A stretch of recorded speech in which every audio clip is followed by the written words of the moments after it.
Hey, I'm very excited to welcome today Rod Martinez and Amol Baviskar from Conga, and I have a couple of questions for them. So let's jump right into it. And please tell me, what does Conga mean when you talk about scalable revenue lifecycle management? So revenue operations is about aligning all teams from marketing, sales, legal, finance, right through to customer success, ensuring they're all focusing on the primary goals of driving revenue by creating more connected customer experiences. And so Conga is focused on empowering organizations to successfully transform their revenue operations by providing the tools to help create the truly connected customer experience, which drives outcome predictability and revenue certainty.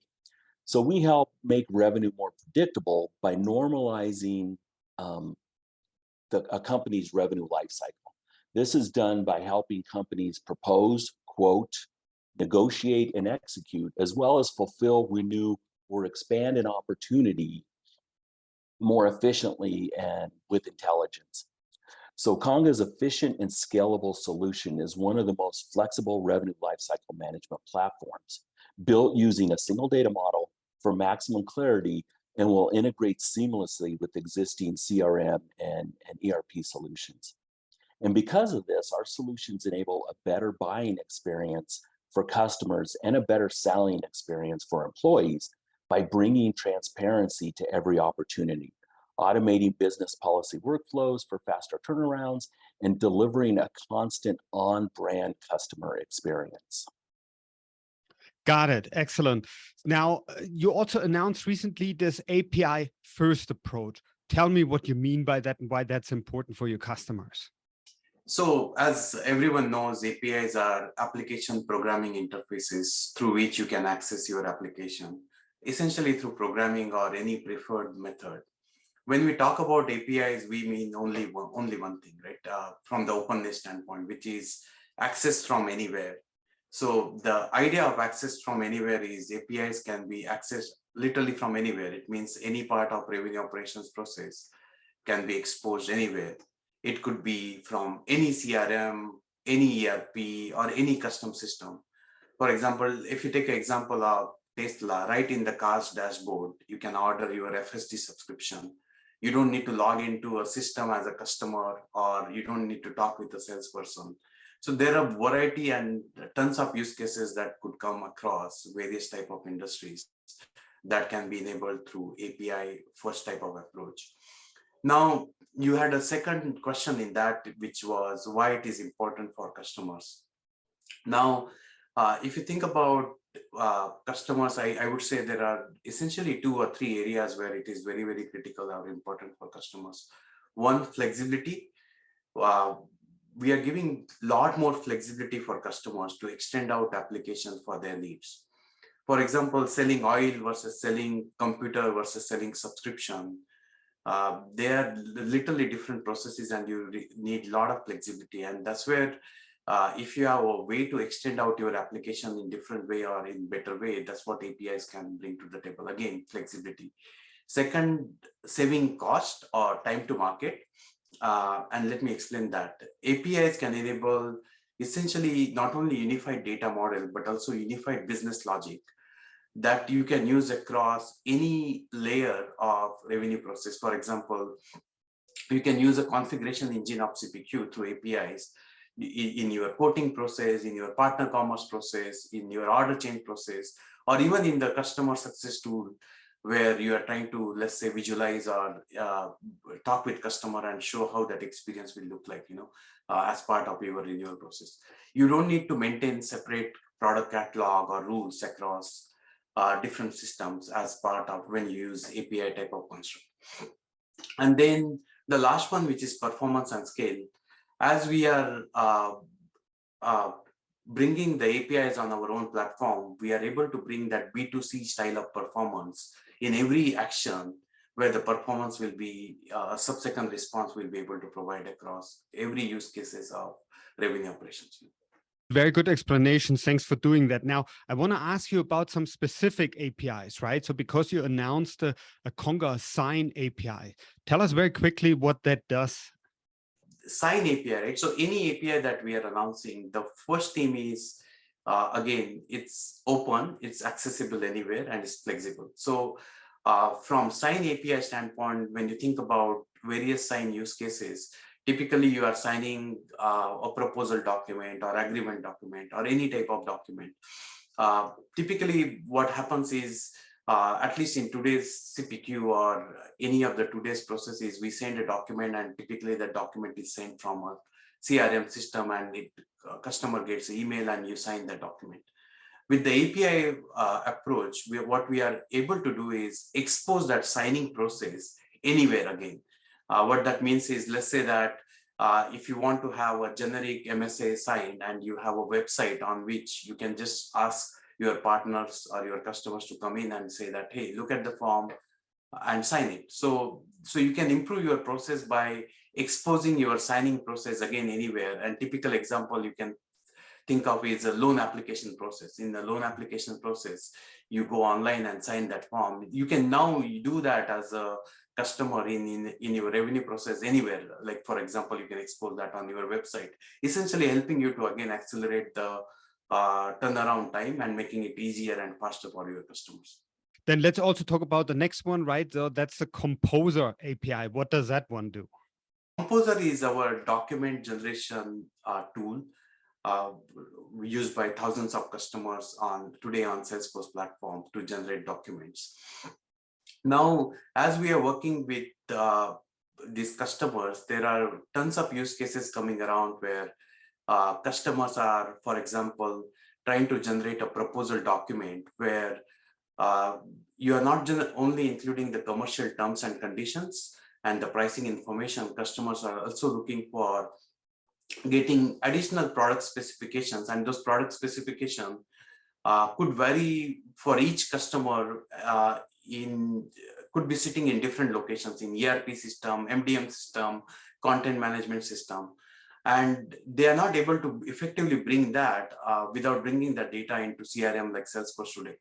So with API first approach, what we can do is for Composer or for our DocGen APIs, we are opening it up in a way that your documents become more flexible. You can bring the product specifications type of a data from any system, and using APIs, embed that in documents and generate the document in a way that you want. That's one. And then you don't need to be sitting in a CRM system. You could be anywhere. For example, you could be, again, customer success, Gainsight type of a system, and from there you can generate a document. You don't need to be sitting in any CRM as such. Now to the one that I like the most, obviously, right? So is the CPQ API. Tell me what that does, please. Yeah, I'm also very excited about talking about the CPQ APIs. So when we talk about CPQ APIs, what we are saying is each and every functionality of CPQ, and for audiences, the CPQ has catalog, configuration, pricing, approvals, cart. Each of these functionality we are exposing as APIs. And again, what that means is, I'll take a few examples. If you want to if you want to do repricing, because in the ordering process, because you are changing order and you want to do repricing, and let's say your ordering system is ERP system. Now you can call that pricing engine from your CPQ process through that API, and from your ERP system, you can get your repricing done for a given order. You don't need to do your pricing logic. You don't need to re-maintain your pricing logic in ERP system. You can simply call the pricing API from your CPQ system. Other example, which is very near to my heart, is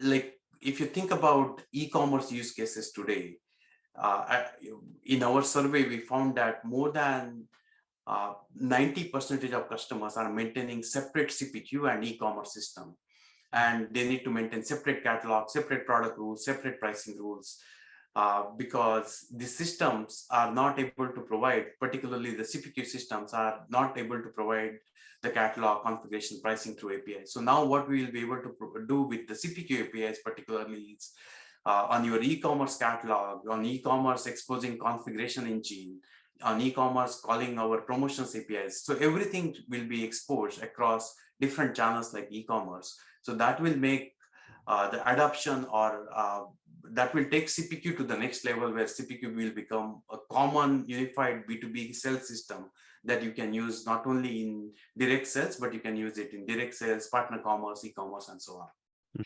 Got it. Excellent. So now I know that a couple of people benefit obviously from using these APIs right away, right? So, but where do you see the biggest benefits for your customers right now? So as we mentioned earlier, to optimize your revenue operations, you have to align all your teams across your organization to focus on the revenue side of it through a seamless customer experience. And to do that effectively, you need these open APIs that leverage a single data model. So if you look at a revenue operations use case, kind of what Amol went through, where you have a customer that wants to configure a solution on your e-commerce site, or they're being assisted by a partner on their portal, using your configuration rules and pricing. With APIs, you can embed those configuration services into these applications that apply consistent rules and use the same data model. So once the quote's accepted, you can generate a contract from that quote utilizing the CLM APIs, right? And so as you're negotiating that contract, the benefit of having this revenue lifecycle solution as one solution is that as I'm negotiating, if there's changes in the price or changes in the configuration of the item, I can do that even though I'm in the contract. I can pull up CPQ, I can make those adjustments, and then all those changes, whether it be pricing or product, will flow through the rest of, so it'll flow through to the order, and it'll also flow through to the contract. And then I can use those embedded sign APIs to sign that contract. So you can see that the entire organization benefits from embedding best-of-breed capabilities into your revenue lifecycle by utilizing APIs, rather than working in silos and passing that customer, down the line and each individual having to do their own thing. You have a complete picture of that customer. And I think you mentioned also that there is a whole journey, right, to provide more APIs. So can you give us an outlook for the next 12 months? What else your users, customers should expect from you? So from the API standpoint, the next set of journey will be one, advancing the APIs in the areas where we already released APIs. For example, in the propose and quote or in CPQ process, the advanced level of APIs like APIs for, let's say, favorites configuration, code collaboration.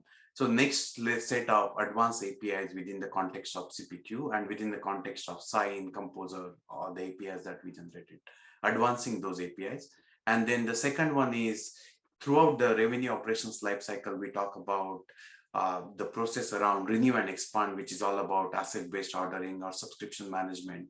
In that area, coming up with APIs for creating assets, renewing assets, and changing assets or changing subscription.